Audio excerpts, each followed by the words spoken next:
കർത്താവിൽ സ്നേഹവന്ദനം. പരിശുദ്ധ നോമ്പ് കാലത്ത് നമ്മൾ പലപ്പോഴും നമുക്ക് ലഭിച്ചിരിക്കുന്ന നന്മകളെക്കുറിച്ച് ഓർക്കുവാനും നന്ദി പറയുവാനും ഇടയാകണം എന്ന് പാട്ടിലൂടെയും പ്രാർത്ഥനയിലൂടെയും ഓർമ്മിപ്പിച്ചുകൊണ്ടേ ഇരിക്കുന്നുണ്ട്. അത്തരത്തിലുള്ള ഒരു സംഭവമാണ് ഉൽപ്പത്തി പുസ്തകം 40-ാം അധ്യായത്തിൻ്റെ 23-ാമത്തെ വാക്യത്തിൽ കാണുന്നത്.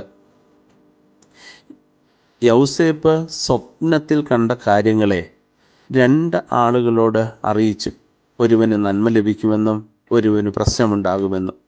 എന്നാൽ 23-ാമത്തെ വാക്യത്തിൽ കാണാം, പ്രധാന വീഞ്ഞ് കലവറക്കാരൻ യൗസേപ്പിനെ ഓർമ്മിച്ചില്ല. അയാൾ യൗസേപ്പിനെ മറന്നു. അപ്പക്കാരനായിരുന്നവൻ്റെ തലവെട്ടിക്കളഞ്ഞപ്പോൾ തൻ്റെ സ്ഥാനം തിരികെ ലഭിച്ചിട്ടും ആ കാര്യത്തെക്കുറിച്ച് ഓർമ്മിപ്പിച്ചവനെ മറന്നുപോയ ഒരുവൻ. നമ്മളും ഇങ്ങനെയാണോ? നമുക്ക് നന്മകൾ ലഭിക്കുമെന്നും നമുക്ക് വേണ്ടി പ്രാർത്ഥിക്കാമെന്നും നമുക്ക് വേണ്ടി ദൈവസന്നിധിയിൽ ആഗ്രഹത്തോടെ സാന്നിധ്യ ബോധത്തോടുകൂടെ സമർപ്പിക്കാമെന്നും ഒക്കെ പറയുന്നവരെ നമുക്ക് നന്മ ലഭിക്കുമ്പോൾ മറന്നു പോകുന്നുണ്ടോ? ഉണ്ടെങ്കിൽ ഈ നോമ്പുകാലത്ത് അവരെ എല്ലാം ഓർക്കുവാനും അവരോട് ചേർന്ന് നിൽക്കുവാനും നമുക്ക് ഇടയാകണം. ആദരപൂർവം, ജിൻസച്ചൻ.